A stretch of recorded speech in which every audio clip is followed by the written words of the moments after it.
De toute façon, je le redis, hein, la force et la souplesse sont liées et l'enjeu de la mobilité, c'est d'être capable d'appliquer, de générer de la force à tous les angles de travail du mouvement fonctionnel.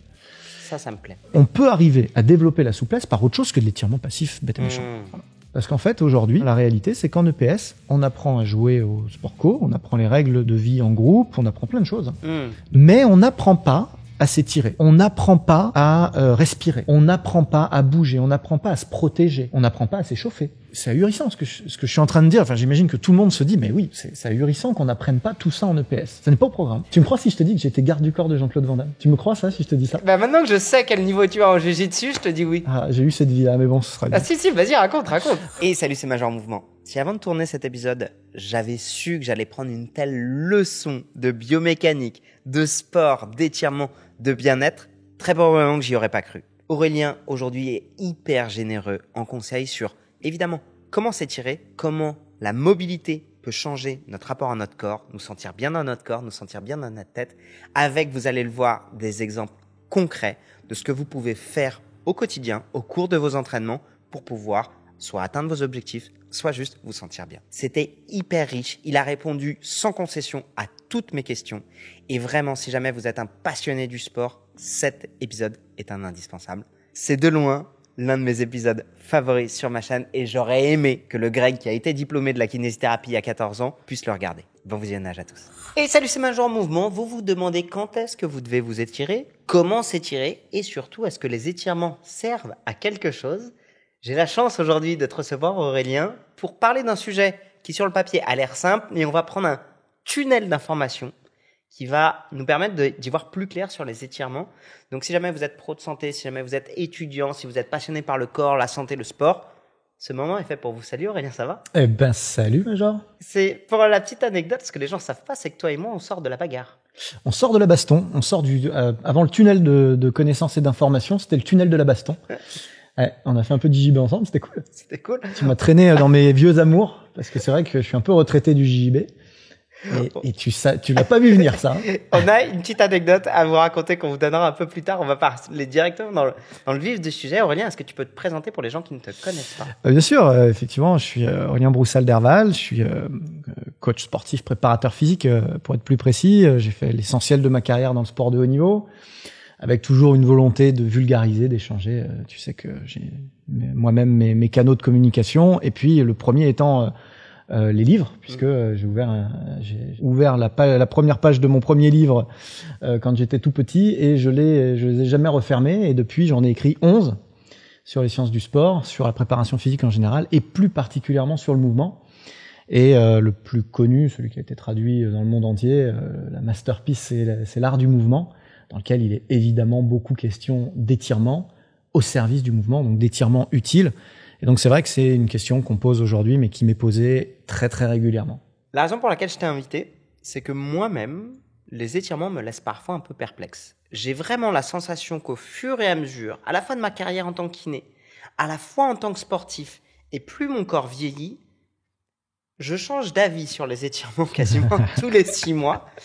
Et malheureusement, et je regrette presque un petit peu, d'avoir parfois été un peu trop tranché dans mes communications. Je sais pas si tu l'as vu passer, je sais pas si tu as eu envie de m'étrangler quand j'ai pu dire arrêtez les étirements. Ça, je l'ai dit. Arrêtez les étirements, ou du moins, si vous pensez que les étirements vont allonger les fibres musculaires, les étirements ne font pas ça. Ils permettent de diminuer temporairement la sensation dans un muscle. Et du coup, globalement, vu que ça dépend des gens, si jamais vous aimez vous étirer, étirez-vous. Si vous n'aimez pas vous étirer, ne vous étirez pas. Et globalement, ça, c'est un peu le message que j'ai véhiculé, et je me rends compte qu'il est incomplet. Ouais, c'est ça, il est pas faux, il est incomplet. C'est pas tout à fait la même chose. Et c'est toujours très compliqué quand on fait de la vulgarisation, de délivrer un message qui est vrai dans 100% des cas et sous 100% des angles. Et donc, effectivement, quand on lâche une punchline ou une affirmation, souvent, on sait, nous, qu'on a, et moi aussi, sur plein de thèmes, qu'on a plein de nuances à cette affirmation-là. Et parfois, du coup, les gens s'emparent un peu du côté sensationnel. Bon, il y a aussi eu tout et son contraire dans la science. C'est-à-dire que les sciences du sport, les sciences du mouvement sont pas toujours d'accord entre elles. Déjà, il y a de la controverse, hein, il y a des bonnes et il y a des mauvaises études. Souvent, elles sont plus ou moins bien analysées. Et puis, il y a une dimension culturelle aux choses aussi, qui évolue, un rapport aux choses qui évoluent. Et puis, comme tu le disais, en tant que pratiquant, on peut avoir un avis sur une chose à un moment donné. À la fin, on n'est que des artisans de terrain, hein, que ce soit les kinés, les coachs sportifs, les sport scientists. Ce sont des gens qui manipulent un peu les sciences, mais surtout beaucoup la pratique, et qui à un moment donné rentrent dans le j'aime pas, je valide plus, j'utilise, je n'utilise pas. Les étirements sont un chemin vers la douleur, un chemin vers le mouvement, un chemin vers la souplesse, mais c'est pas le seul. Et t'es pas le seul à avoir dit des choses comme ça. Il y a des gros auteurs américains, je pense à Kelly Starrett par exemple, Becoming Supple Leopard. Qui lui aussi a martelé arrêtez de vous étirer. Quand on achète Becoming Supple Leopard, je vous le recommande. Je l'ai là dans ma bibliothèque. On pourra leur montrer, c'est un super bouquin, il faut avoir ce livre. Je pense que déjà je vais faire mon entraînement sportif, ne serait-ce que pour l'amener, il pèse à peu près 18 kilos. C'est ça bloque bien les portes, tu peux faire du step avec, et tu vois, pas que des étirements. Et dedans, il y a 40% d'étirements. En réalité, il dit ça parce que du coup le message devient un petit peu rapide, clair peut-être, ou pas tant finalement. Mais au fond, c'est pas vraiment ce qu'il fait. Donc quand tu regardes bien, ce qu'il veut dire, c'est arrêter de vous étirer en passif à l'ancienne, en statique, sans bouger sur place pendant des heures, parce que c'est pas la stratégie la plus efficace. Ce serait ça le vrai message. Ouais. Concrètement, je veux bien que tu me définisses ça. Parce que peut-être que là, déjà, sur les gens qui nous regardent, globalement, ceux qui savent pourquoi avec Aurélien, on met autant de pincettes. Ceux qui ne savent pas, qui disent je dois m'étirer ou je dois pas m'étirer, peut-être qu'on a besoin, allez, je vais dire le mot qui fait chier, mais de définir. Ah, mais bien sûr. Donc, et un des gros sujets des étirements, c'est que parfois les gens disent la même chose et n'utilisent pas les mêmes mots. La dernière fois que j'ai fait un post sur Instagram là-dessus, j'ai pris 2 ou 3 personnes qui m'ont littéralement fait un cours sur la différence entre étirement et assouplissement. Et en disant, attention, c'est pas du tout la même chose. Quand même, si. Étirer, à un moment donné, c'est déformer un objet dans l'allongement. Assouplissement, c'est gagner en souplesse. Donc, finalement, quand on étire dans le but de gagner en souplesse, on produit un étirement qui a pour objectif un assouplissement. Donc la qualité fondamentale de souplesse, c'est une qualité physique, au même titre que la force, au même titre que l'endurance, que l'équilibre, au même titre que l'équilibre, qui est souvent oublié, absolument, t'as raison. Et pour ça, il y a des moyens de développement. Ce serait un petit peu aussi absurde que de dire, pour développer la force, il faut que je fasse que des séries très courtes et très lourdes. Il y a plein d'autres manières de faire. Il y a plein de façons de développer la force, de la même manière qu'il y a plein de façons de développer la souplesse. Et c'est encore plus riche que ça, parce que finalement, les étirements, ils peuvent poursuivre plein d'objectifs. Et donc, arrêter de s'étirer, ça dépend pourquoi. Ça dépend pourquoi. L'étirement peut poursuivre un objectif antalgique. Vous pouvez chercher à vous étirer pour lutter contre la douleur. Ça peut être un objectif de récupération. On en parlera peut-être un petit peu tout à l'heure. Vous pouvez chercher prévention de blessures, à souvent ça a été optimiser avancé. La prévention. La performance dans le mouvement est un des objectifs, ça n'est pas le seul. Donc là, si je résume un peu ta pensée, on est sur un Greg, admettons que finalement, l'étirement, va dépendre de notre culture, des mots qu'on emploie. Mais si je te demandais là, à l'instant T, Aurélien, comme si tu devais me donner un cours, d'appeler avec un mot qui est celui que tu vas définir, et me dérouler la suite. C'est quoi un étirement? Et après, me définir finalement comment je l'utilise en fonction de mes objectifs, si on doit imaginer un peu 2 temps dans ton cours. Alors un étirement, c'est placer le muscle et les structures tendinomusculaires, parce qu'il n'y a pas que le muscle dans cette histoire, en position d'allongement, suffisamment pour qu'on ait un effet. Voilà. Concrètement, mon biceps, mes 2 chefs de biceps, tête coracoïde et humérus, je descends jusqu'au niveau de mon avant-bras. J'ai un trou, c'est l'anatomie, c'est pas mon problème. Jean-Michel Anatomie. Je plonge tout ce petit monde en position d'allongement. D'allongement, tchouk tchouk tchouk sur mes 2 articulations. Je suis en train de faire un étirement. Voilà. Une fois qu'on a dit ça, on peut partir dans toutes les directions. Vous êtes d'accord avec moi? Là, concrètement, la question donc de l'objectif se pose. Et en fonction de cet objectif qu'on a défini tout à l'heure, je vais peut-être m'étirer au début, au milieu à la fin de la séance, en dehors des séances peut-être même. Et puis surtout, je vais utiliser différentes méthodologies. Et c'est là qu'on rentre dans la granularité, dans la connaissance fine des étirements. Parce que je vais peut-être chercher à faire des étirements passifs. Ça, c'est ce qu'on connaît le plus souvent, l'étirement passif. Je me mets dans une position et je cherche à allonger de manière passive. Je me mets en position d'écart, voilà. Et puis je cherche à aller le plus loin possible. Ça, c'est un étirement passif. Après, on va avoir des étirements qui vont combiner des contractions, des relâchements et des étirements, voire des contractions et directement après des étirements, qui vont être beaucoup plus efficaces pour gagner en souplesse, par exemple, mais pas du tout pour récupérer. Il va y avoir des étirements en chaîne globale, dans le mouvement, qui, eux, vont plutôt cibler justement la mobilité directement. Ils vont être beaucoup plus transférables dans un mouvement. Et c'est un peu dans ce courant-là que tu te situes, toi, quand tu dis ou que tu disais « arrêtez de vous étirer, peut-être que vous perdez un peu votre temps », c'est de dire finalement, si vous faites une belle séance de yoga avec des mouvements complexes en chaîne, finalement dans des grandes amplitudes articulaires. En chaîne, tu peux l'expliquer ? En chaîne, quand on dit en chaîne, c'est en chaîne musculaire au pluriel. C'est-à-dire d'arrêter de raisonner au niveau complètement local, analytique. C'est-à-dire que pendant longtemps, on s'est dit, justement, je vais prendre juste mon articulation du coude et je vais la placer en allongement et je vais me concentrer là-dessus. Sauf qu'en réalité, ce que montrait Major Movement tout à l'heure, c'était d'ouvrir ici. Donc là, d'un seul coup, on n'est plus du tout sur le biceps. On est complètement sur la chaîne dans son entièreté. Et c'est là qu'on retrouve le mouvement, finalement. Et d'un seul coup, on se rend compte que tout est lié. Puisque si je bouge, alors ma souplesse, elle n'est pas isolée. Elle n'est pas localisée et elle n'est pas isolée à la qualité simple de souplesse. Puisque si je me mets dans une position d'allongement comme ça, forcément, de l'autre côté, ça contracte. Donc j'ai aussi une connexion à la force. Et d'ailleurs, le fait de créer de la déformation sur les muscles et sur les tendons en position d'allongement, c'est appliquer une contrainte qu'on appelle excentrique au muscle. Alors, je vais peut-être le définir aussi pour les gens qui connaîtraient pas les différents types de contractions musculaires. Lorsque on va rester sur les biceps, c'est sympa de parler de biceps. Au moins c'est visible. Si tu choisis les ischios, ça va plus vite être compliqué. Depuis le canapé. Mon périnée.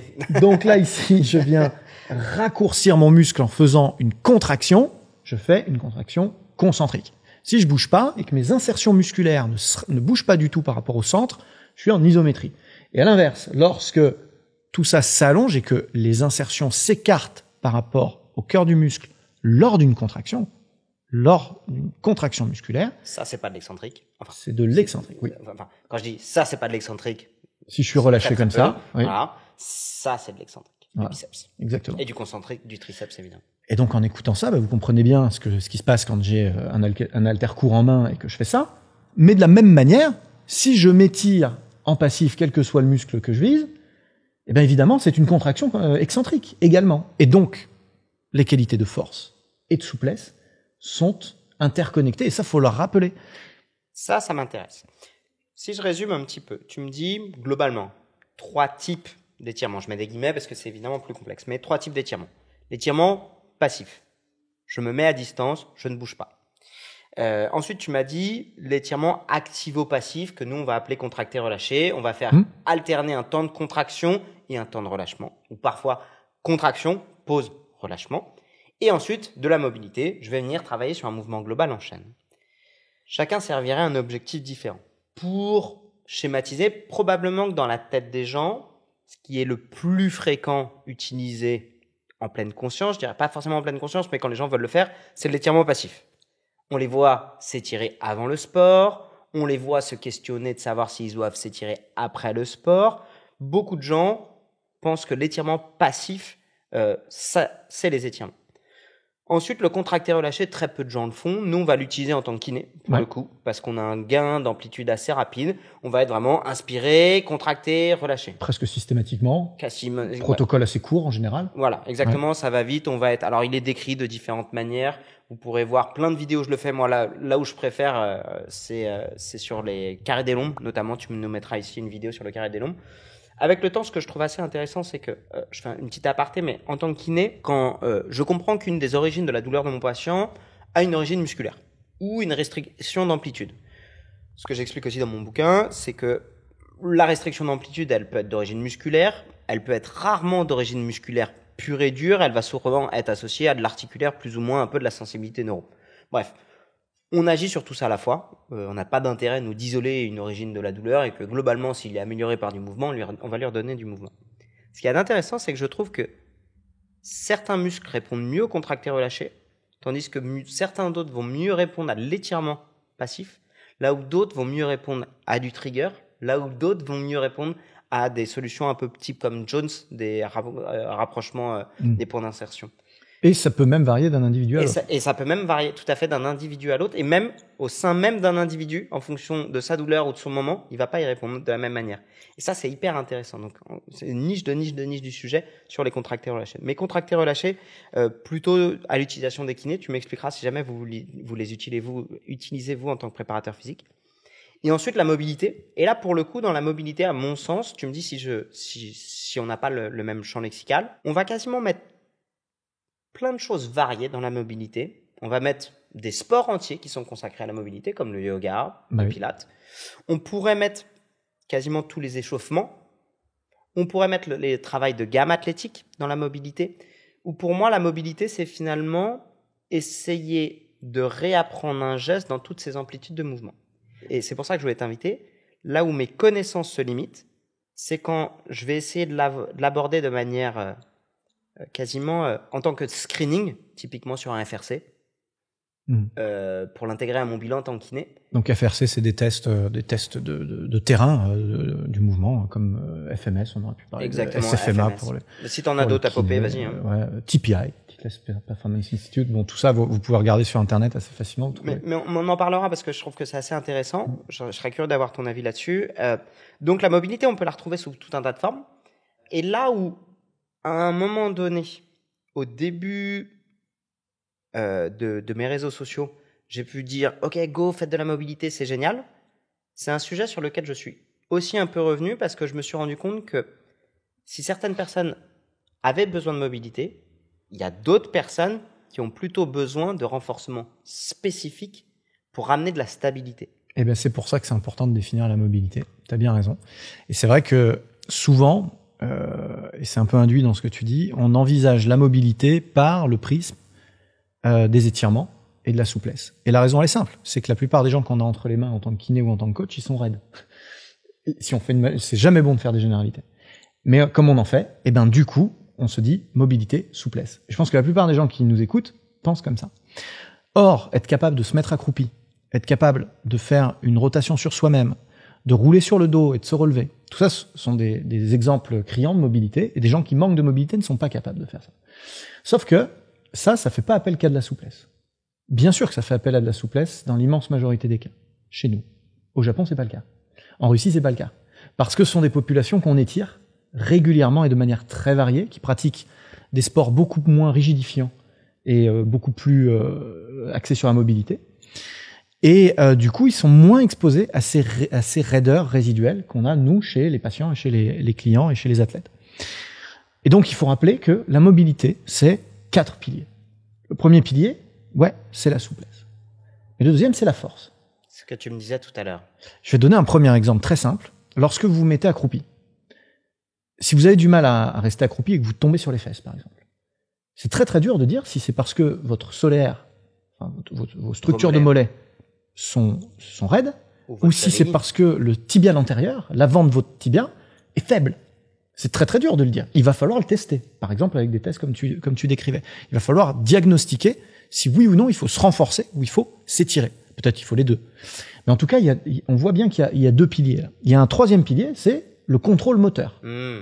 Donc le contrôle moteur, en termes simples, c'est ce que vous avez le schéma en tête de ce qu'on vous demande de faire en tant que mouvement.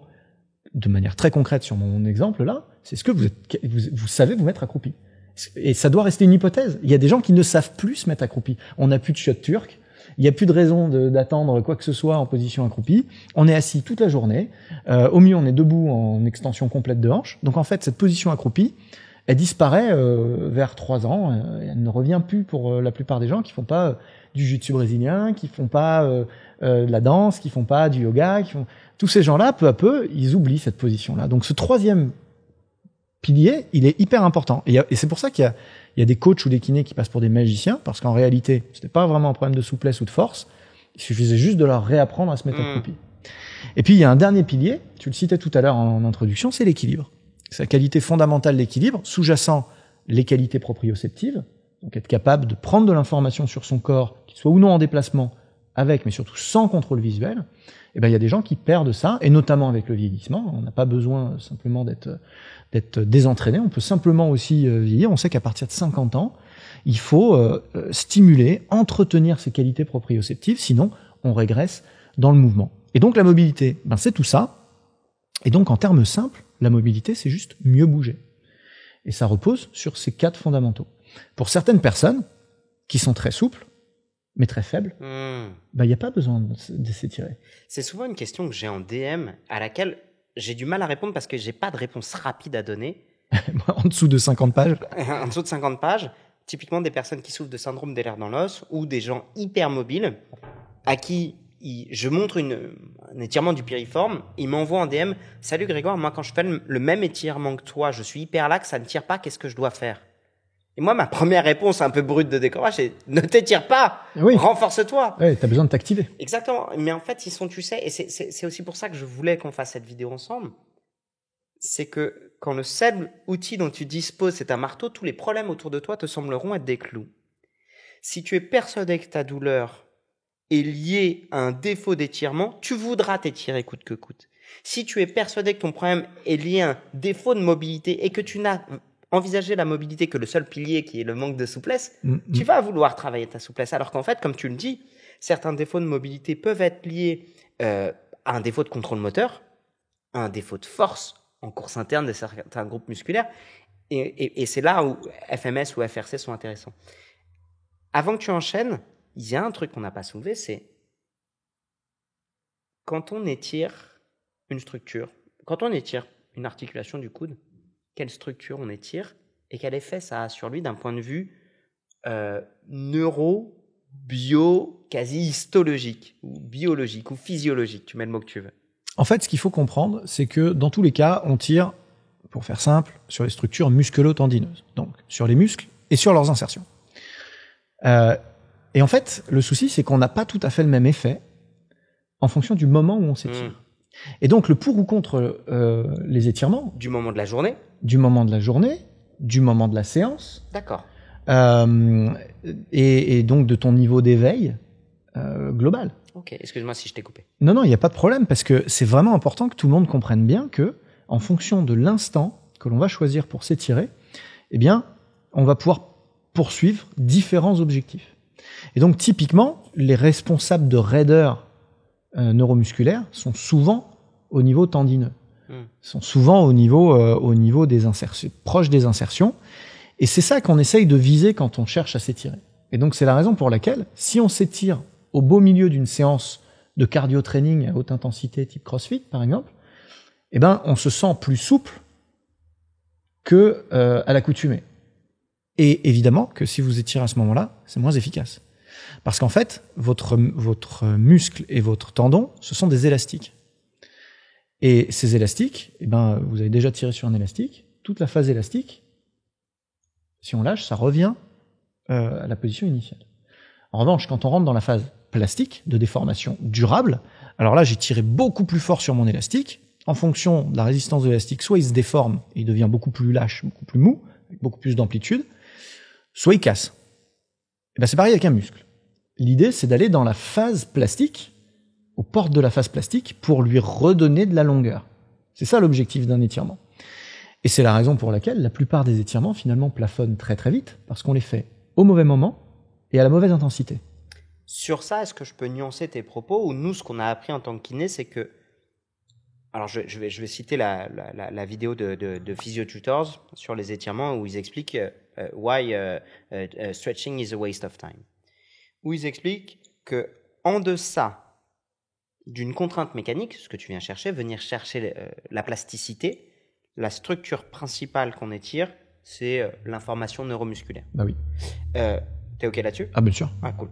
On aurait pu débattre. Merde, il n'y aura pas de débat. Il n'y aura pas de débat, mais en gros, ce qu'ils expliquent, c'est que cette phase plastique, pour venir la chercher, il faudrait s'étirer quasiment 5 fois par semaine, sur une échelle d'intensité de douleur autour de 7-8 sur 10, pendant 7 à 8 minutes par groupe musculaire. Bah oui. Là où en dessous de ces contraintes mécaniques-là, on est sur de la structure neuromotrice. Alors, est-ce que c'est qu'on étire la structure? Est-ce que le fait d'étirer, ça envoie un gate control qui a une action au niveau du système nerveux central? Est-ce que c'est chimique? Je suis incapable d'expliquer. Peut-être que toi, tu l'as, le mécanisme exact de ce qui fait que ça relâche. Mais globalement, quand vous vous étirez sur du court terme, vous aurez un bénéfice sur du court terme. Quand vous vous étirez sur du court terme, vous aurez un bénéfice antalgique. Et ça nous intéresse énormément en tant que kiné parce que ça va nous permettre après de remettre en charge, ça va nous permettre de gagner en confort et ainsi de suite. Mais globalement, pour nous en tant que kiné, on ne va pas aller beaucoup plus loin que ça parce qu'on a des patients qui viennent pour un symptôme et que si on corrige le symptôme, globalement, ils reprennent leur vie. Mais c'est là où mes connaissances patinent, dans le sens où je vais pas plus loin. Là où toi, t'as pas le même public. Tu as des athlètes qui doivent répondre à des contraintes de performance et donc forcément qui sont plus en demande d'aller plus loin.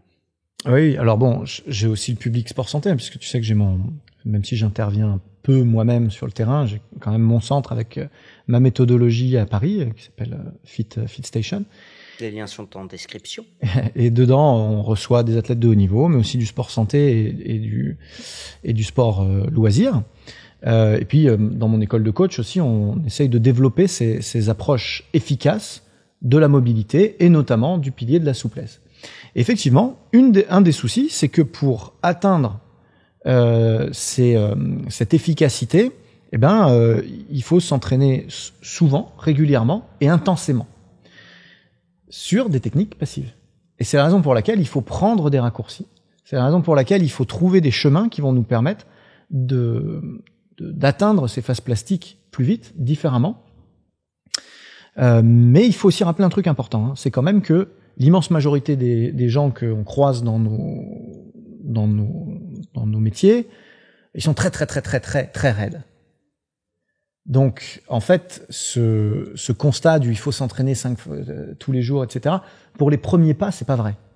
Et donc, on peut déjà retrouver un niveau de souplesse acceptable. C'est-à-dire qu'on ne demande pas une fermeture tronc-jambe complète tout de suite, évidemment. Par contre, être capable d'attacher ses lacets sans plier les genoux totalement, c'est quand même de la santé publique, ça. Et là, il n'y a pas de magie, en fait. Il faut placer les muscles en position d'allongement parce que, comme tu le dis, le message nerveux, il va simplement dire « Ah ben oui, en fait, je peux y aller, en fait. » Et donc, c'est pas une phase plastique percée locale du muscle.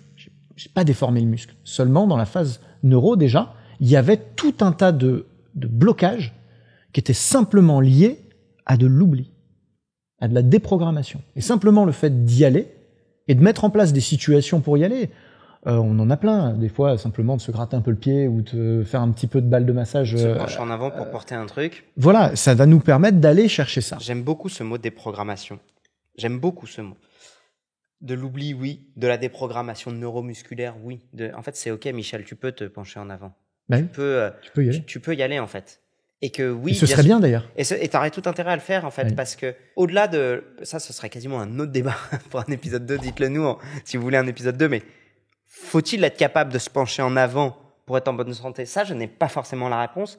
Par contre, si tu te persuades que c'est mauvais de se pencher en avant parce que ça t'envoie un message de restriction de mobilité et ou de douleur, là, ça va commencer à être plus compliqué pour toi. Ah bah, tu rentres dans une spirale infernale. De kinésiophobie. De pire en pire, ouais. Bien sûr, exactement. De peur du mouvement, littéralement. La peur du mouvement. Et donc, je pense que au fond, tous ces débats sont nuls et non avenus. Ils ont été nourris aussi par des chercheurs qui, à un moment donné, avaient besoin de sensations fortes, avaient besoin d'envoyer des messages un peu contradictoires. Le meilleur message quand tu as envie de révolutionner ton univers, c'est de dire que tout ce qui se faisait avant, c'était de la merde. Donc, il y a un moment donné, dans les années 90, où on achetait le bébé avec l'eau du bain en disant, les étirements, jamais. Mais encore une fois, je reviens à mes questions fondamentales. Quels étirements pour quels objectifs, à quel moment? Et pour revenir sur ce qu'on se disait sur l'intensité des étirements qu'il nous faut pour progresser, déjà, pour tous les débutants, c'est pas vrai. On voit à quel point les gens progressent en jiu-jitsu brésilien très vite, en mobilité, par la souplesse. On voit en yoga comment des débutants, au bout d'un an, en faisant une fois par semaine, sont transformés. Bon, c'est bien qu'on y arrive et que voilà, preuve par l'image. Bon, le problème, c'est qu'ils vont plafonner, ces gens-là. Le problème, c'est que très vite, effectivement, ils vont plafonner et la petite gym ou la petite GRS de haut niveau qui a un bout d'élastique, pourtant hypertonique, hein, elle n'a pas perdu en explosivité, loin de là. Donc ça aussi, c'est une contre-vérité que de dire que les étirements ralentissent ou font perdre de l'explosivité. Regardez les taekwondoïstes ou les gymnastes, vous vous rendrez compte que c'est totalement faux. Mais surtout, elle, effectivement, elle s'étire tous les jours. Et à ce seuil de douleur que tu décrivais tout à l'heure. Bon, tout le monde n'est pas capable de faire ça, tout le monde n'a pas envie de faire ça. On peut se poser la question souple jusqu'où et jusqu'à quand. On n'est pas obligé d'aller non plus mordre la poussière à chaque fois qu'on lance un programme d'entraînement. Et d'un autre côté, on a des raccourcis. On parlait tout à l'heure du contracté relâché. Tu me demandais si on l'utilisait en entraînement. Exactement. C'est-à-dire que si un kiné, sur une table de kiné, dans une séance qui va durer environ 10 minutes sur la table, c'est à peu près ça, avec tout ce qu'il y a autour, il utilise ça, donc il fait quoi? Il fait 5 séries, 6 séries, et ça marche tout de suite. Imaginez si on le fait à l'entraînement. Donc non plus en 4-5 secondes de contraction pour 10 secondes de relâchement, mais cette fois-ci plutôt sur du 10 secondes de contraction intense maximale et 20 secondes d'allongement. Là, on jump directement dans la phase efficace. Tu peux me donner concrètement un sport de ton choix, un geste technique de ton choix, un lever de tension de ton choix, pour que les gens se figurent ce que tu expliques. Ouais, alors par exemple, vous avez envie de donner un coup de pied haut. Ça, c'est un peu un fantasme, le syndrome Jean-Claude Van Damme. On a tous eu envie à en donner par là. Un coup de pied pleine tête. Voilà. Moi, j'ai une phase pendant, je pense, 6 mois. Tous les interrupteurs chez moi, je les éteignais à coup de pied. En faisant un cri chinois. Un petit peu. Et je t'avoue qu'à la fin, j'étais persuadé, voilà, c'est bon, je suis prêt à tout. Un mec arrive, hop, je lui envoie mon doigt de pied directement dans les naseaux parce que je m'étais entraîné à être. C'est ça. Moi, ma phase adolescente de coup de pied haut, au début, je faisais que sur des petits. Comme ça, j'atteignais mon objectif. Et puis après, j'ai fait que des coups de pied sautés. Ça m'a permis de gagner en explosivité. Mais je suis jamais allé au bout de la souplesse qui permettait de faire Jean-Claude. Jean-Claude, si tu nous regardes. Et je sais qu'il nous regarde. Gros fan de Major Mouvement. J'en sais rien. Tu me crois si je te dis que j'étais garde du corps de Jean-Claude Van Damme? Tu me crois ça si je te dis ça? Maintenant que je sais quel niveau tu as en jiu-jitsu, je te dis oui. J'ai eu cette vie-là, mais bon, ce sera. Si, vas-y, raconte. J'ai été garde du corps pour son je sais pas combienième mariage, 4e mariage. Le mec voulait des gars, justement, du jiu-jitsu brésilien. Mais non. Ouais, je te promets. À son mariage. À son mariage, il voulait que ce soit le jiu-jitsu brésilien. C'était où son mariage? C'était en Belgique. J'aurais pu te dire où exactement. Non, c'était en Belgique. Et il y avait du people? Et il y avait du people. Il y avait notamment le champion de K1. Jérôme Le Banner? Non, le néerlandais. Mais j'étais obligé de vider ce mec-là. Ah ouais? Ouais. Heureusement, il m'a suivi sans discuter. Heureusement. Et tous les ans, je passais à tu sais, cette émission Striptease. Tu te rappelles de ça? T'as connu ça? Et tous les ans, je passais là-dedans parce qu'il y a un moment où 2 mecs se battent sur la pelouse dans le mariage. C'est moi qui les sors manu militari. Et donc tous les ans, on me dit je t'ai vu dans Striptease, t'es le garde du corps de Jean-Claude Van Damme. Et puis un jour, ça a passé. Voilà, je suis plus qu'Aurélien Broussel-Darval. Mais voilà, j'ai eu cette vie-là. C'est drôle. Franchement, si t'as les images, tu me fais les. J'ai fait la couverture de galas et des trucs comme ça. C'est drôle. Et pourquoi on disait ça? Les coups de pied. Les coups de pied sautés, les coups de pied hauts. Alors, vous voulez progresser en écart facial, mais actif. Parce que l'écart facial passif, où je m'allonge au sol, c'est une chose. Mais lever la Mawashigiri, coup de pied circulaire. Comme son nom l'indique, c'est un coup de pied circulaire. Et du coup, il faut de la force. Il faut de la force pour les élévateurs. Quadriceps, psoas, tous les muscles de la hanche, les fessiers aussi. Il faut être solide pour stabiliser la hanche en ouverture et en appui. Exactement. Et donc, c'est pas qu'une question de souplesse, pour le coup. Encore une fois, belle illustration de mobilité. Donc, si vous voulez que la souplesse ne soit pas un frein au coup de pied pleine tête, il va falloir étirer principalement les adducteurs. D'accord? Donc, l'intérieur de la cuisse. Et auquel cas, par exemple, je vais me mettre en position d'allongement face au mur, par exemple. Je suis en écart, assis, face au mur. Ok. D'accord? Et là, je vais chercher à resserrer les jambes l'une contre l'autre. Je peux pas, je suis face au mur. Donc évidemment, je pousse contre le mur, je crée de la tension. Ça demande quand même d'avoir suffisamment d'écart pour pouvoir avoir la résistance du mur. Parce qu'il y a des gens, ils sont là, ils peuvent serrer parce qu'ils sont pas d'écart des gens. Donc eux, l'avantage, c'est que, encore une fois, ils sont dans la première très belle illustration.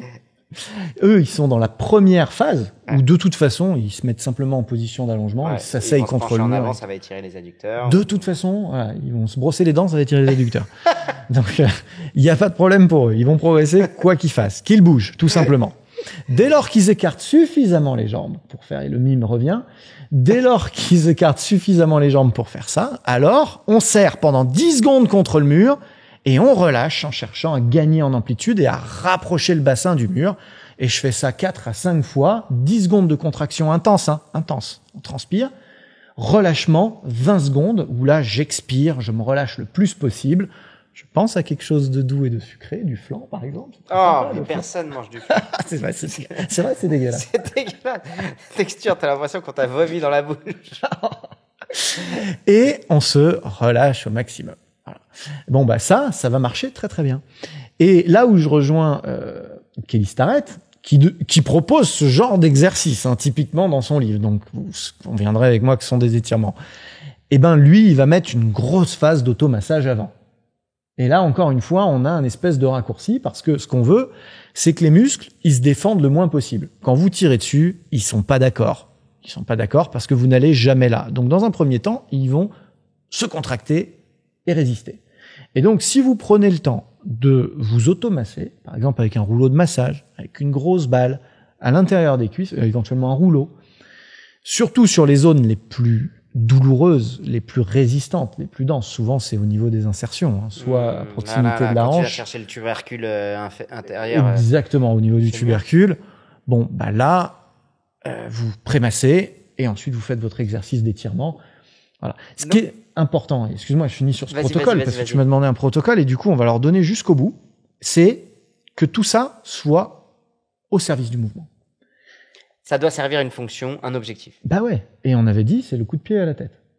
Donc, on en revient au plan. Donc, derrière, il faut remettre du mouvement en amplitude sur quelque chose qui s'en rapproche. Alors, peut-être pas tout de suite un mouvement aussi explosif, parce que le problème, c'est que on est sur une contraction excentrique que j'ai définie tout à l'heure, intense. Le muscle est fatigué, le muscle est fragilisé.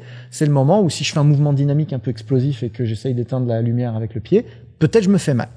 Donc, on va faire peut-être un mouvement balistique plus contrôlé, des pendules en se tenant au mur avec la jambe. Mais l'idée va être de donner du mouvement, de remettre de l'utilité dans ce gain d'amplitude, de le rendre fonctionnel. Tu mets le doigt précisément sur ce qui m'a fait dire à un moment donné arrêter les étirements et arrêter la mobilité.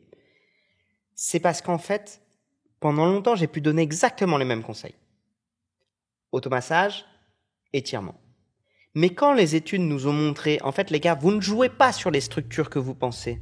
Et les automassages ne vont pas libérer les fascias. Et globalement, les fascias, on ne sait pas trop exactement à quoi ça sert, ni comment on peut les bouger. Mais par contre, on sait que c'est tellement dur que c'est pas un automassage qui va changer quoi que ce soit. Et que les étirements en dessous de tel temps de résistance, vous n'allez pas les changer. J'ai dit, OK, on jette tout et on arrête tout parce que ça sert pas. Or, ce que tu me dis, c'est qu'on garde quasiment à peu de choses près le protocole qu'on pouvait faire il y a 20 ans. C'est l'explication qui a changé. Est-ce que tu penses pas que finalement, ce changement narratif, un peu comme après avoir regardé Le Seigneur des Anneaux, et qu'on comprend que finalement, le vrai héros du Seigneur des Anneaux, c'est pas du tout Aragorn, c'est même pas Frodo Sake, c'est comment il s'appelle? C'est Gollum. Non, c'est Gollum. Non, c'est le petit copain costaud. C'est Sam Genji qui s'est tapé l'autre dépressif. Qui l'a porté à bout de bras. L'autre mec casse-couille à bout de bras pendant tout le truc au fin fond du Mordor, alors qu'il suffisait de prendre un dragon pour y aller directement en première classe. Mais c'est de comprendre que on garde la même histoire, mais c'est juste qu'on change l'interprétation. On change l'interprétation, on change le point de vue, et puis on change peut-être un peu l'intensité aussi. C'est-à-dire qu'il faudrait peut-être imaginer, pour que ce soit vraiment efficace, le Seigneur des Anneaux, cut, boum, 20 minutes. Long story made short. Parce qu'en fait, ces séances d'étirement que tu décris il y a 20 ans, là, qui duraient, mais malheur, version longue, director's cut, c'était là. Eh t'étais là, tu t'endormais, t'étais jamais dans les intensités cibles. Voilà, au fond, peut-être, alors heureusement, on respire en même temps, c'est d'autres trucs, heureusement. On papotait surtout. On papotait aussi. Et c'est peut-être encore des raisons de le faire, du coup, attention. Faut juste pas se tromper d'objectif. Et là, on se dit, ok, on va le faire moins longtemps. Par contre, on va y aller à fond. Par contre, on va y aller intensément. Et ça change tout. Ça change tout. Je crois pas que tu l'aies dit en début ou en fin de séance ou au milieu de séance. Alors justement, je l'ai pas dit. Et effectivement, si l'objectif est de gagner en souplesse, et il y en a d'autres des objectifs. Mais si l'objectif c'est de gagner en souplesse, alors plutôt au début de la séance, plutôt à froid. Et parce que encore une fois, on cherche à cibler les zones les plus résistantes. Et ces zones-là, si on les irrigue, si on les réchauffe, si on augmente leur température, leur excitabilité, au final, on noie le poisson, on est juste en train de se raconter une histoire. Et encore une fois, il y a eu beaucoup de protocoles d'étirement qui étaient faits après un bel échauffement cardiovasculaire de 20 minutes. On arrivait à 39 degrés, nickel, en sueur, et donc forcément, on se trouvait magnifique, superbement souple, voilà, alors que en fait, on n'était pas en train de travailler sur la zone qu'on voulait, la zone cible qu'on visait. Je prends juste 2 minutes. Si vous pouviez prendre un petit moment pour laisser un petit commentaire ou juste un petit like sur la vidéo, ça nous aiderait énormément pour le référencement. Je sais que parfois, vous regardez cette vidéo et vous n'êtes pas abonné ou vous regardez juste de loin et pourtant, plus vous interagissez, plus c'est bon pour le référencement et plus ces vidéos me permettent d'aller chercher d'autres interlocuteurs de qualité. Donc, merci beaucoup. Si vous pouvez faire ça, pour moi, c'est hyper important. Je vous laisse pour la suite de la vidéo. Alors, j'ai une question con. Je suis désolé, je vais faire mon vieux con. Alors déjà que pour la planète, on se rend pas compte de l'impact d'un changement de 2 degrés sur les micro-organismes et la totalité, mais ça fait une très grosse différence pour le corps d'être échauffé à 37,5 versus 39 degrés à l'intérieur. Ouais, il y a beaucoup d'adaptations locales qui se produisent lors de l'augmentation de la température. C'est la raison pour laquelle on fait des échauffements en réalité. Et une des adaptations, c'est la vitesse de conduction nerveuse, que ce soit au niveau local ou au niveau central. Et oui, après votre échauffement, vous êtes plus vif. C'est l'élasticité musculaire, puisque effectivement, après l'échauffement, vous êtes plus souple. Mais aussi, il n'y a pas que ça. Il y a aussi des structures auxquelles on pense pas. Par exemple, le liquide synovial. Vous savez, cette huile de coude. Ça existe en fait. Et donc effectivement, qui circule pas que dans le coude. Qui circule pas que dans le coude d'ailleurs. Effectivement, si j'ai des articulations qui sont mieux huilées, pour faire simple, je vais mieux bouger. De la même manière, ces articulations, elles ont une autre structure qui bénéficie d'une augmentation de la température, c'est le cartilage. Et le cartilage, avec une augmentation d'1 degré, il s'épaissit. Il s'épaissit, donc forcément, c'est coussinets d'amorti. C'est aussi des zones où il se passe beaucoup de choses au niveau de la prise d'information, au niveau de la proprioception, etc. Donc on a un mouvement qui est plus précis, plus éveillé, plus. Dites-le nous en commentaire si vous voulez qu'Aurélien il revienne pour un épisode du coup 3. C'était quoi l'épisode 2? Je sais plus ce que c'était l'épisode 2, mais un épisode 3 sur les échauffements. Les échauffements, c'est vraiment un sujet hyper intéressant parce que... Alors, on en parlera pour l'épisode 3 parce que là, on pourrait partir encore pendant longtemps. Et après, il faut qu'on tourne une vidéo pour ça. Et les étirements sont un des outils de l'échauffement. Mais du coup, on cherche pas le même objectif que ce dont on parle là. Là, nous, on est en train de parler de souplesse. Et donc, d'un seul coup, d'emblée, je chasse tout un tas de types d'étirements et je me concentre sur un type d'étirement qui va me permettre de gagner vraiment en amplitude articulaire. Parce que c'est ça, la souplesse. Et donc, les protocoles, on va plutôt les faire effectivement à froid. À la fin de la séance, pourquoi c'est moins efficace? Parce que justement, je suis bien échauffé, donc j'arrive moins à cibler ces zones cibles. Mais en plus de ça, j'ai le muscle qui est fatigué, qui est endommagé. Et donc, probablement que de lui rajouter une contrainte excentrique alors qu'il est épuisé, c'est pas le meilleur moment. Alors, vous allez nous dire, mais du coup, on s'étire quand? Parce que, nous, on a que 2 séances par semaine, voire peut-être qu'une seule. En échauffement, on a qu'une heure, on fait le crossfit, donc ça va vite. Et moi, par contre, j'ai du temps à la fin. Je suis en train de vous dire ce qui est idéal, ce qui est optimal. C'est pas très grave, si vous étirez à la fin, c'est mieux que rien. Mais gardez en tête que, voilà, vous aurez un muscle fatigué, il faudra peut-être être moins rigoureux, moins dans le dur. Moins taper en intensité. Voilà, vous progresserez moins. Mais c'est pas grave, vous progresserez quand même. Donc, toi, tu parles idéalement dans un but de souplesse pour répondre à une fonction des protocoles de contracté-relâché, enfin automassage si possible, contracté-relâché en début de séance, dans un objectif de souplesse pour répondre à une fonction. Ou en séance isolée même. Ou en séance isolée. On peut aussi se dire, mon objectif c'est de devenir plus souple, je veux éteindre cette lumière avec le bout du doigt de pied, je vais donc me concentrer là-dessus, et plutôt que de faire des séances de force, ou d'endurance, ou mixtes, je vais faire des séances de souplesse. Après tout, pourquoi pas? Combien de temps il faut? Ça peut aller très vite. Alors, on part de très loin, souvent, donc ça va d'autant plus vite de progresser. Mais on se rend assez difficilement compte de la marge de progression qu'on a. En fait, elle est beaucoup plus rapide qu'on imagine. En 3 semaines, on peut remettre quelqu'un accroupi. Ok, c'était pas ma question, c'était combien de temps je reste en étirement? Pardon. C'est pas grave. Combien de temps je reste en étirement? Tu as répondu à la question d'après. 10 secondes de contraction sur le protocole. Ok. Et derrière, 20 secondes d'étirement. Pourquoi 20 secondes? Parce qu'en dessous de 15 secondes, on se rend compte qu'on a du mal à aller dans la zone où vraiment on va avoir un impact. Au-delà de 20 secondes, ça commence à vraiment être dur. Au-delà de 30 secondes, on n'est forcément pas dans les mêmes intensités. Si on va au-delà de 30 secondes, ça veut dire qu'on est en dessous de ce qu'on est capable réellement de faire, quel que soit notre niveau. Même si on est très souple, si on va au-delà de 30 secondes, ça veut dire qu'on aurait pu tirer plus fort dans la phase initiale. Donc finalement, il y a une espèce de consensus entre 15 et 20 secondes pour aller chercher vraiment de la belle intensité. En termes d'échelle d'inconfort? Aux portes de la douleur. Aux portes du Mordor. Aux portes du Mordor, c'est ça. Quand vous voyez Sauron, vous prenez à droite, c'est la souplesse. Question technique, je pense à la vidéo d'Eric Flagg. Je ne sais pas si tu le connais personnellement, hyper intéressant Eric Flagg, qui a travaillé son grand écart pendant longtemps. Il a mis un mot sur quelque chose que je ressens vraiment, sur lequel j'arrivais pas à mettre de mots et de sensations. Quand tu viens travailler, on va prendre le grand écart, parce que tout le monde a essayé de bosser un grand écart, ça répond en plus au coup de pied. Tu te mets en position grand écart, certes ça va tirer, mais assez vite tu vas avoir des contractions contre résistance. Tu vas avoir un travail presque de force aux portes du Mordor. Et c'est là où, quelque part, certains étirements sont passifs. Tu vois, par exemple, on était au Jiu-Jitsu là tout à l'heure. Tu m'amènes mon grand dorsal là, mon bras, il fait que dalle. Hein. Il n'y a pas de force. Hein.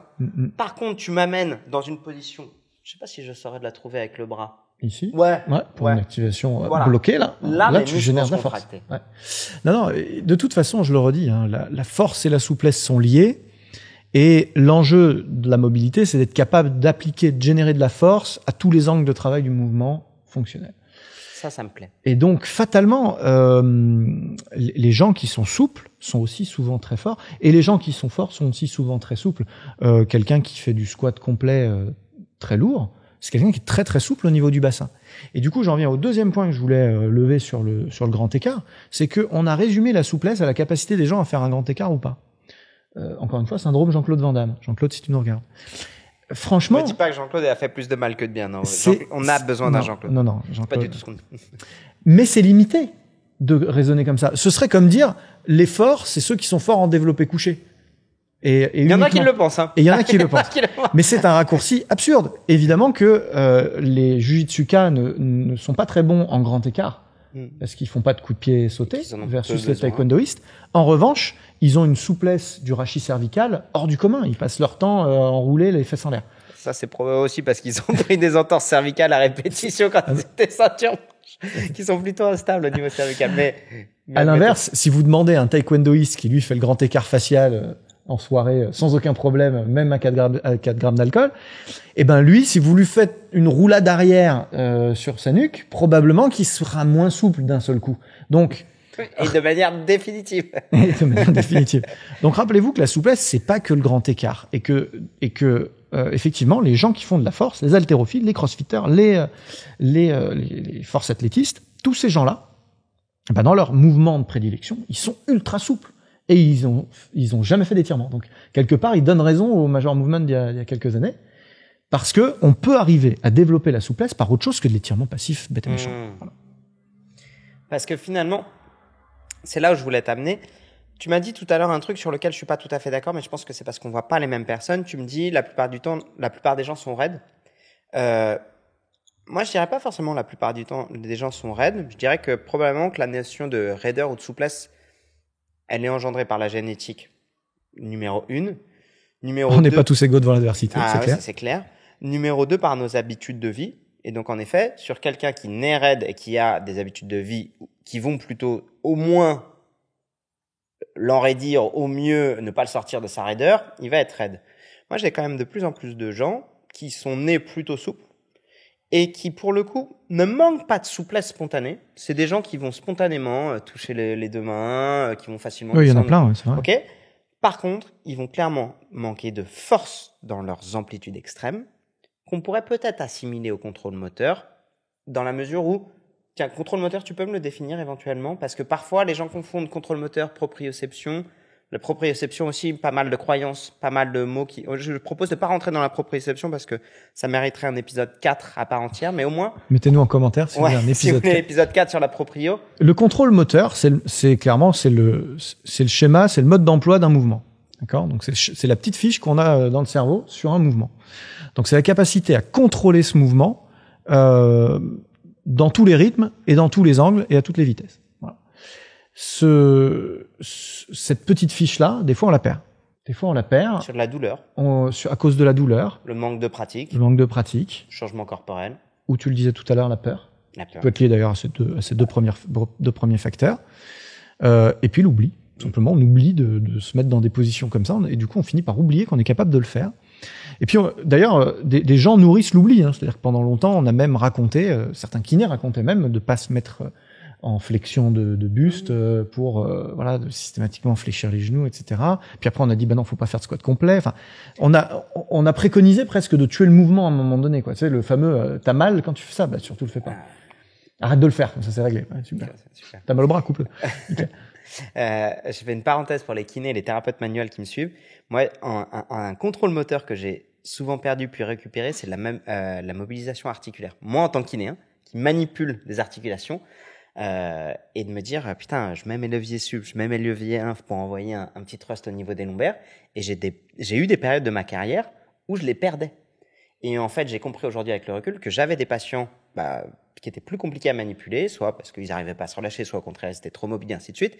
Et tu les enchaînes, 4-5 fois dans la même journée, ou 4-5 fois sur la semaine, tu dis, putain, ça y est, je sais plus manipuler. Puis finalement, tu commences à te persuader que cette manipulation, tu sais plus la placer, mais ça vaut pour tout un tas d'autres choses. Oui, ça vaut dans le sport, sur ces fameuses phases de plateau. Encore une fois, un épisode 5. Mais revenons au contrôle moteur. Je te disais, moi, j'ai de plus en plus de patients qui sont pas forcément raides, mais tu les emmènes dans des amplitudes et ils pensent qu'ils sont raides dans cette amplitude. Or, en fait, ils sont faibles dans cette amplitude. Ah oui, bien sûr. C'est-à-dire qu'ils y vont globalement. T'as pas tellement de différence entre leur amplitude passive et leur amplitude active. Par contre, le delta entre les deux, ils ont que dalle. Et c'est là où, donc moi en ce moment, au moment où on tourne cette vidéo, on est fin janvier 2024. J'ai commencé la préparation physique avec les mecs de Training Therapy. Je sais pas si tu les connais. Je connais très bien même. Et donc c'est pour ça aussi que j'étais content de t'accueillir. J'ai envie de comprendre. Je suis pas préparateur physique, je le serai jamais. J'ai beaucoup trop de respect pour cette profession pour comprendre qu'elle est 1000 fois plus complexe que mes outils de kiné. Par contre, pour le coup, en tant que patient, en tant que coaché, ça m'intéresse de l'expérimenter à titre personnel pour après donner la parole à des gens qui sont plus légitimes que moi. Je viens de répondre à toutes les personnes qui en question me disent, Greg, qu'est-ce que tu penses des enseignants à pas? Profond respect. Le débat économique autour de est-ce que je pense que ça devrait être remboursé, à mon sens, oui. Est-ce que économiquement la France a les moyens? Absolument pas. Est-ce que les kinés et les APA devraient bosser main dans la main? Oui, absolument. Parce que je sais qu'on me pose toujours la question en commentaire. Comme ça, c'est fait. Comme ça, c'est fait. Deuxième chose, il y aura aussi des gens dans les commentaires en me disant c'était passionnant, mais c'est dommage parce que vous n'avez pas parlé de X, Y, Z. Sentez-vous libre de le dire en commentaire. On n'a pas 8 heures pour le faire. Mais deux points où je me suis un peu écarté, je reviens à mon sujet. Thomas de Training Therapy, je lui ai dit que je traînais 2 douleurs. Une douleur d'épaule. Très probablement que j'ai diagnostiqué comme une instabilité postérieure d'épaule et une petite cruralgie qui traîne un peu. Et globalement, c'est des douleurs. Elles sont à bas bruit, elles me dérangent pas. Quand je fais un peu de préparation physique, elles passent sur des exercices que j'ai identifiés. Mais là, j'ai eu envie d'aller plus loin et donc ils m'ont fait à distance tout un bilan de mobilité. Et je te cache pas que quand ils m'ont dit on va faire un bilan de mobilité, je vais c'est bon. Vous me cassez les couilles, on va pas perdre notre temps, je suis souple, on va bien rigoler. Ils m'ont envoyé des vidéos à faire pour tester tous mes trucs. Et là où je pensais en effet, t'es raide, t'es souple, en fait ça a donné beaucoup plus d'informations que ce que je pensais. Des capacités de contraction, des déficits de force, des déficits d'endurance, des déficits de contrôle moteur qui reproduisent mes symptômes. Et c'est là où moi ça m'intéresse, c'est de me dire ok, ça me permet d'avoir un screening du mouvement en fonction de tes objectifs. Parce que vraiment, moi, ma prépa, je leur ai dit, les gars, j'ai envie de gommer ces douleurs et j'ai envie de faire du JJB. Donc, dans sa tête, dans ce qu'il me propose, c'est un screening dans un but de répondre à mes objectifs, dans un but de renforcement ou c'est capable de répondre à mes objectifs? J'ai pas de questions à ma Si, tu avais une question, je me rappelle très bien. C'était de challenger un peu l'affirmation tout à l'heure qui était de dire que l'immense majorité des gens étaient plutôt raides et que du coup, c'est pour ça qu'on basculait la mobilité dans la case souplesse, alors que effectivement, toi, tu as dans les mains beaucoup de gens qui sont aussi très faibles. Et case dans laquelle je me retrouve. Finalement, je pensais que j'avais certaines angulations qui étaient raides. Or, en fait, c'est juste que le delta entre la fin de mon amplitude active et mon amplitude passive est assez important. Et dans ce delta-là, j'ai 0 contrôle moteur / j'ai 0 force aussi. Et le cercle vicieux se met en place et du coup, on a 2 piliers qui sont endommagés et ça n'est pas, pour le coup, un problème de souplesse. Ce qui nous rappelle qu'il n'est jamais bon de faire des généralités et qu'il faut bien revenir à la définition de la mobilité qui repose sur ces 4 éléments-là. Et 4e élément, encore une fois, la proprioception. C'est-à-dire qu'il y a des gens qui finalement pensent qu'ils sont raides, pensent qu'ils sont faibles ou pensent qu'ils ne savent pas faire un mouvement, alors qu'en réalité, ils ont juste pas entraîné leur capacité proprioceptive. Et donc, il faut y revenir à ça, parce qu'il y a eu la mode dans les années 2000, et puis d'un seul coup, on a dit, bah non, c'est de la merde, donc on n'en fait plus. On fait plus de ballons de clin, on appelle même plus ça un ballon de clin, d'ailleurs. Oh, le boomer.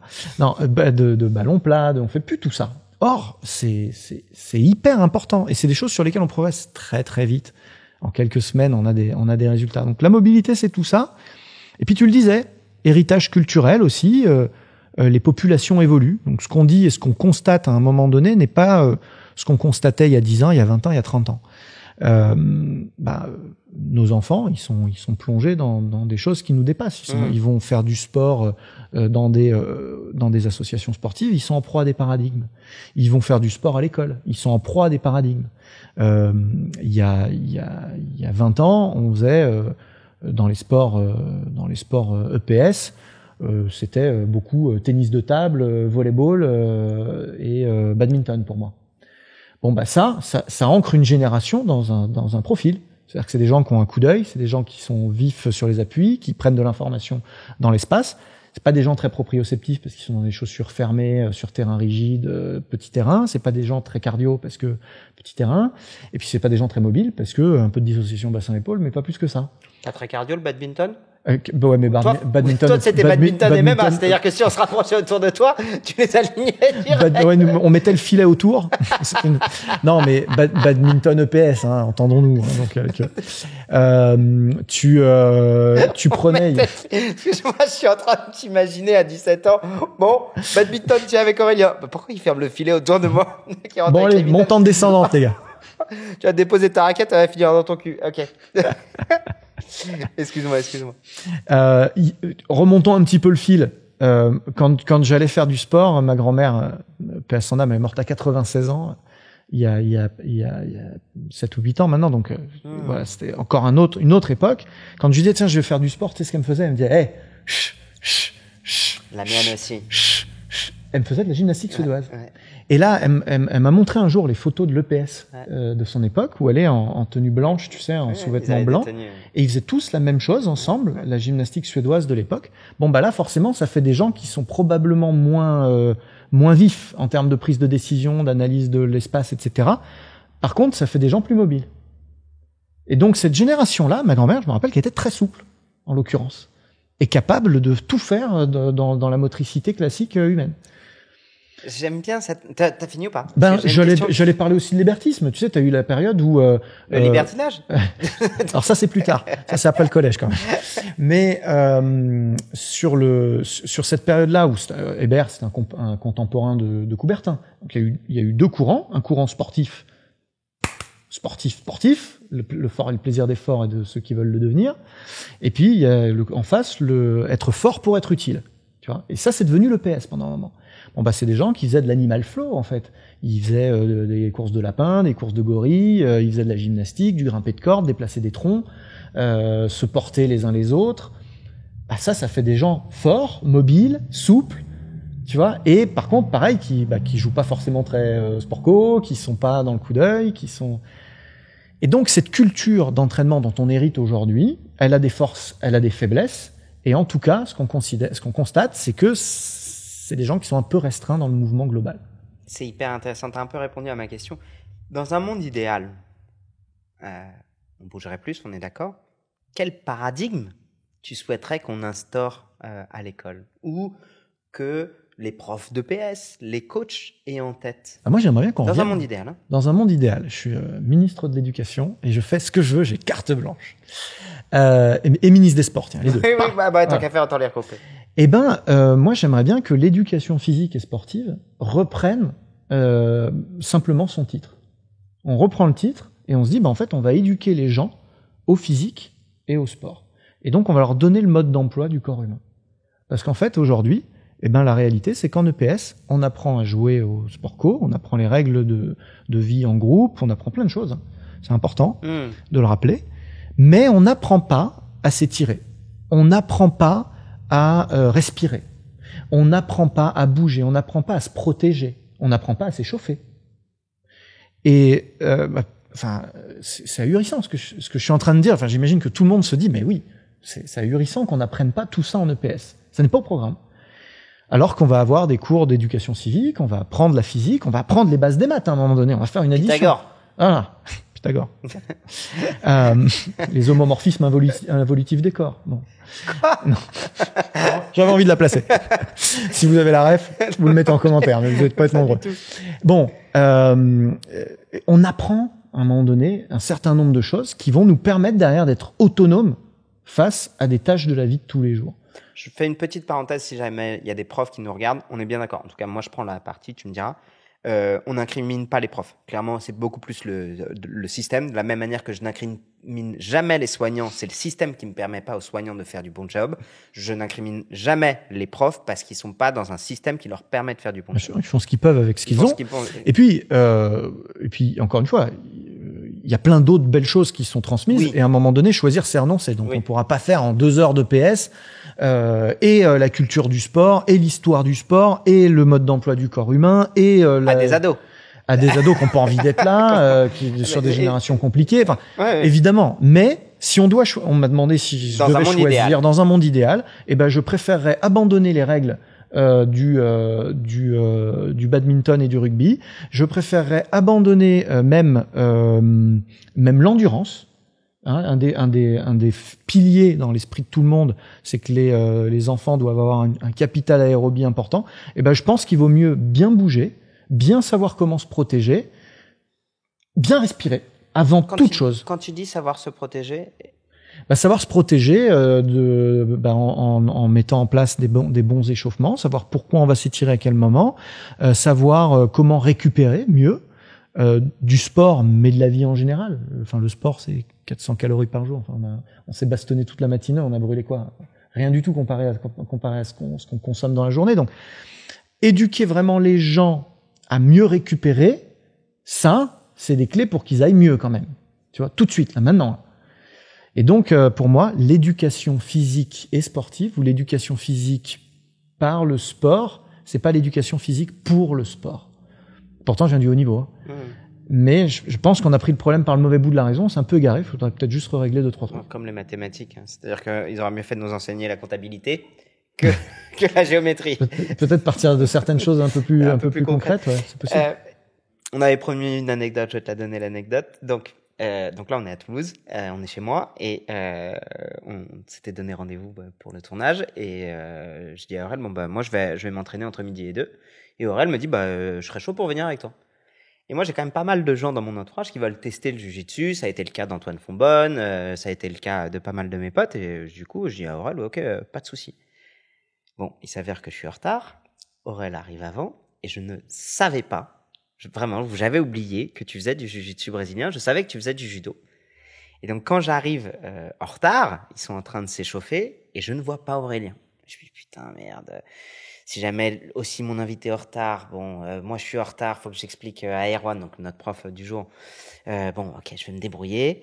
Je le vois toujours pas. Je vais dans la salle de vestiaire pour me changer. Je sors mon téléphone, j'essaie de l'appeler, il répond pas. Je me dis s'il répond pas, peut-être que je l'ai pas vu et qu'il devait être en train de s'échauffer. Et là, je passe la tête et je le vois. Ceinture noire autour du. Je le vois avec sa ceinture noire pour un cours d'essai. Et pire, je vois 5 barrettes sur la ceinture. Et je me suis dit, oh putain, je vais me faire défoncer par mon prof. Non seulement j'ai pas prévenu que je venais avec un invité, mais en plus de ça, l'invité il vient avec sa ceinture noire. Je vais passer pour un gland, il va se faire défoncer. Et là, je t'arrive tout sourire. Et en fait, tu me dis, oh salut Greg. Et alors, je sais, là exactement, c'est quoi la config? T'arrives en même temps qu'Erwan. Ouais, c'est ça. Et Erwan me dit, mais je savais pas que tu connaissais Aurel. Et moi, c'est quoi ce guet-apens? C'est quoi ce guet-apens? C'est quoi cette réalité, ce multivers? C'est quoi? Et en fait, t'es vraiment black belt. Vraiment black belt. T'es pas du tout ton cours d'essai.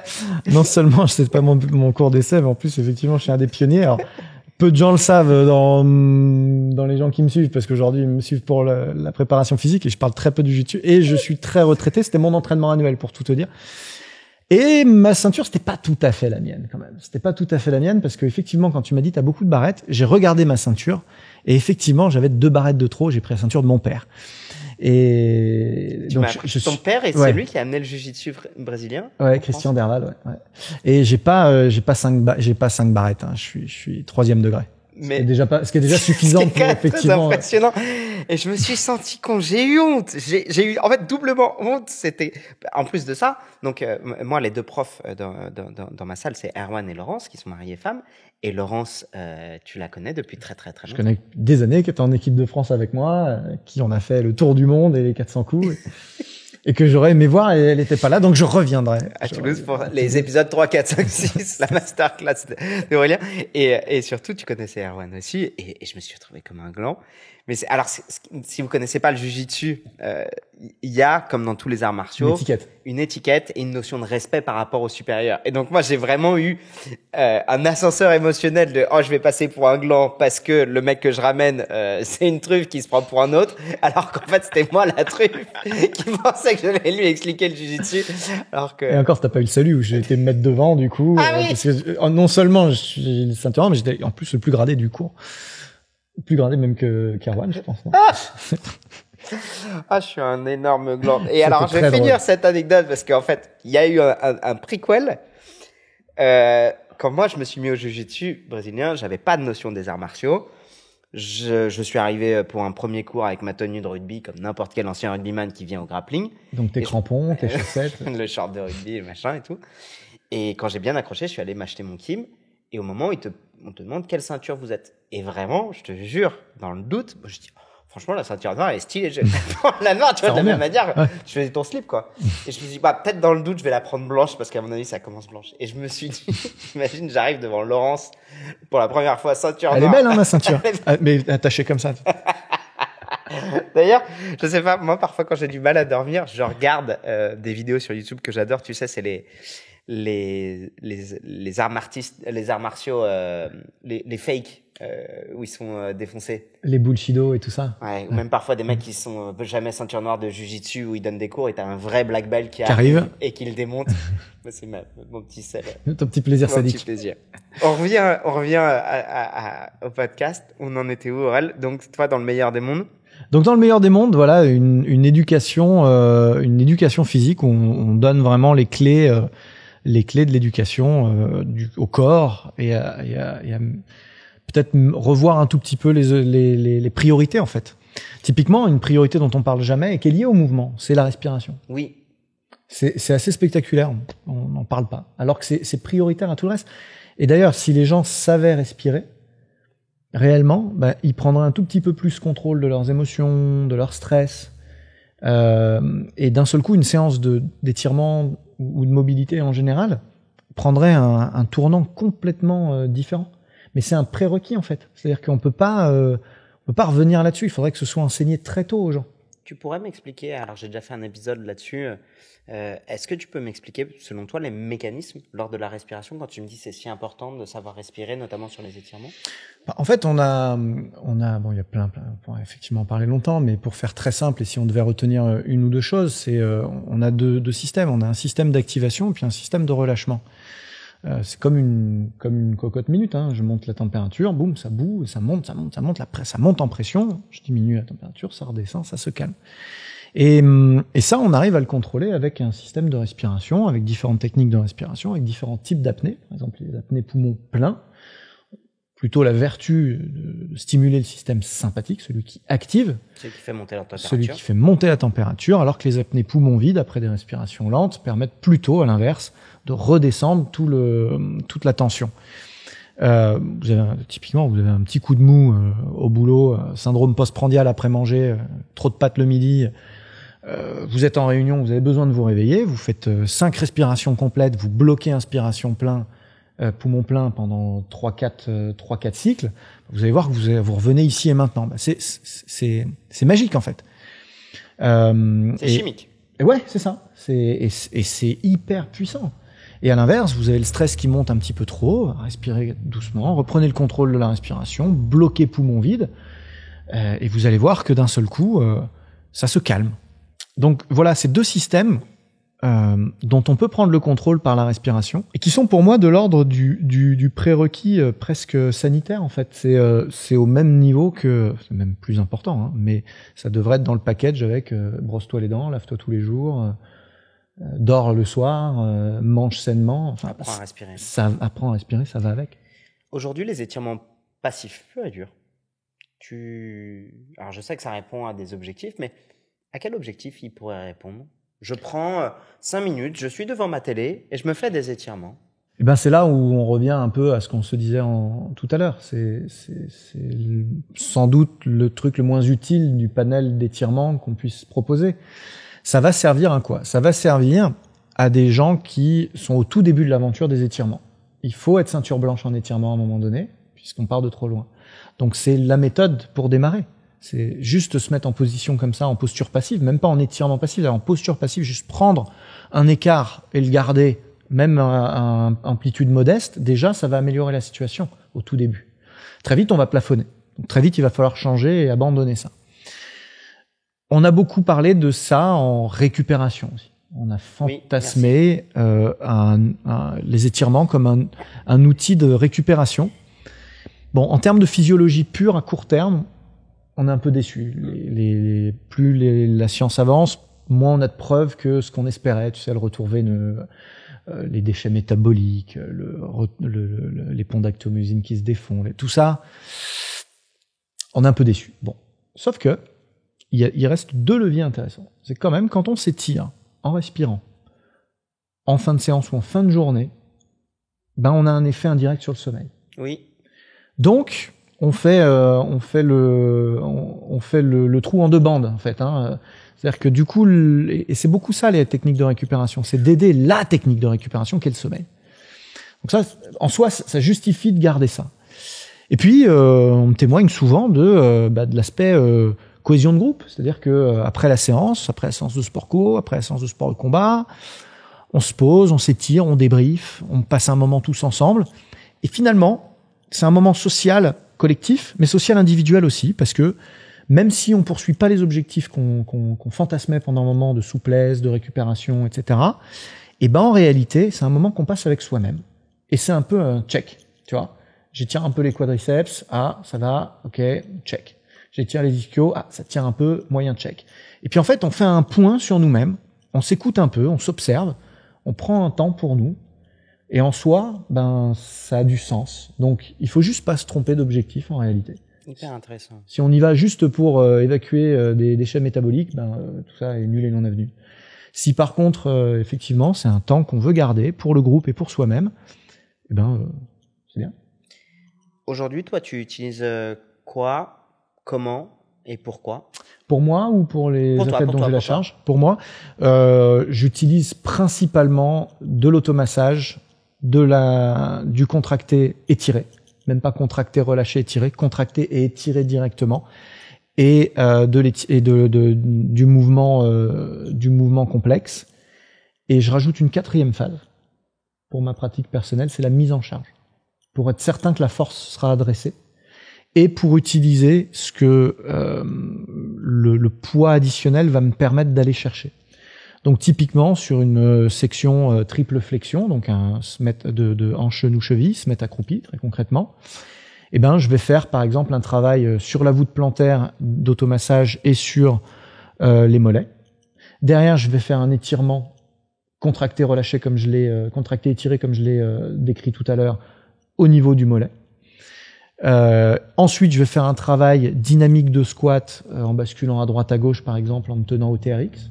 Et puis enfin, je vais faire un squat chargé, pas très lourd, 50, 60 kilos, avec un temps très contrôlé en bas, peut-être même un temps où je reste en bas en isométrie, et refaire ça 3-4 fois. Et ça me fait presque ma routine de warm-up avant mes montées en charge sur le squat. Tu as des objectifs sportifs à titre personnel? Écoute, j'avais Ninja Warrior cette année, je me suis désinséré le mollet tellement je suis vieux, fatigué et mal organisé dans ma vie perso. Donc du coup, je suis en phase de rééducation, là, je me reconstruis mon mollet gentiment et puis après on verra. C'est une vraie question, alors je vous en parle aujourd'hui si vous êtes encore là en train de nous regarder, on en parlait tout à l'heure dans les vestiaires. Quelque part, plus on a eu un haut niveau, plus c'est difficile de l'entretenir, ce qui est normal. Tu peux pas avoir la même forme à 27, à 47, à 47. On peut pas être et avoir été. Mais ton cerveau, il a encore ça en mémoire. Et du coup, il sait ce qu'il est capable de faire ou il sait ce qu'il pense être capable de faire et la machine, elle ne suit plus. Et c'est une autre problématique et je commence, moi, à la ressentir aujourd'hui à 36 ans. Pour ne rien te cacher, ça fait 2 ans où je sens que mon corps ne répond plus comme avant ou pour qu'il ait les mêmes réponses qu'avant, je suis obligé d'investir plus de temps, plus d'énergie, plus de connaissances. Et c'est pour ça que j'ai commencé la préparation physique avec les copains de Training Therapy. J'ai dans un coin de ma tête, je vous le pitch à vous, et vous pouvez finir en commentaire si jamais vous voulez qu'Aurélien revienne sur un épisode 8. Ça sera entretien avec un ancien. Ça s'appellera comme ça, un podcast à 3-4, et avec... Un ancien du gaz. Un ancien du gaz. Moi qui incarne les 37 ans. Moi qui balance entre 2 âges. Exactement. Donc ce sera un de 45, un de 55, un de 65 sur différentes disciplines. Parce que ce qui m'intéresse, et je veux le faire avec le jiu-jitsu parce que j'ai des copains évidemment, c'est le rapport à son corps à chaque âge qui est pas le même, le rapport au sport et surtout moi ce que je trouve fascinant et c'est ce qui m'intéresse en tant que kiné, qu'est-ce qui fait que celui de 65 il continue à s'entraîner? Il continue à s'entraîner et ça je sais que tu l'as vécu quand il y a un mec de 20 piges qui vient et qui lui roule dessus. Et que le mec de 20 piges, non seulement il a 20 piges, mais il a 10 kilos de plus. Et ça, tant que t'as pas un peu vieilli, tu te rends pas compte de ce que ça veut dire. Tu mesures pas la différence. Ouais, bien sûr. Et entretien avec un ancien, ce sera ça. C'est de se dire, tu peux pas être et avoir été, mais si tu regardes si tu gardes ton regard de 20 ans pour juger quelqu'un de 60, tu es en train de faire fausse route. Ouais. Bon, après, les petites 20 ans, on vous attend quand même. On n'a pas rendu notre tablier encore. Et à l'expérience, à l'ancienneté, on fait encore des trucs, tu vois, de vieux roublards. Oui, parce que là, tu m'as marché dessus. Alors, au-delà du niveau de ceinture, tu m'as marché dessus à l'entraînement. Par contre, on le fait un match ou deux. C'est-à-dire que là, tout à l'heure, j'ai fait 4 randories. Il y a un jeune qui est venu me chercher pour le 5e. J'ai dit, l'an prochain. Aurel, merci beaucoup. J'espère que cet épisode vous aura plu. Je vous le dis et je vous le répète et je vous l'ai demandé au bout de la vidéo, les commentaires sont hyper importants pour le référencement de la vidéo, tout simplement. Ce sont des épisodes longs. Moi, je m'éclate à avoir des interviews de qualité. C'est grâce à vous, grâce aux likes que vous allez laisser, grâce aux commentaires. Mettez juste « Greg, c'était cool. Merci Aurel, c'était cool d'avoir tes commentaires. » Parce que ces commentaires-là vont faire remonter la vidéo et plus la vidéo fonctionne, à la fois, moi, plus ça va m'encourager et plus je pourrai aller voir des interlocuteurs intéressants pour leur dire « Regarde, c'est des vidéos qui marchent bien. Viens, on se pose pendant 1h30 et on discute avec des micros. » Et moi, je trouve ça fascinant. On a appris plein de choses. Merci énormément, Aurélien. Merci de m'avoir invité. Super cool. On peut te retrouver sur tes réseaux? Ouais. Aurélien Broussal. Vous me trouvez facilement sur Instagram. J'ai un podcast aussi, ABD Podcast. Et vous venez, vous êtes les bienvenus, c'est avec grand plaisir. Bon, la prochaine fois, donc, on devait enregistrer un autre épisode pour toi, mais on se fera ça à Paris. Aucun problème. Si cette vidéo t'a plu, tu peux regarder celle-ci sur la respiration et tu peux regarder, celle-là sur la reprise de l'activité physique.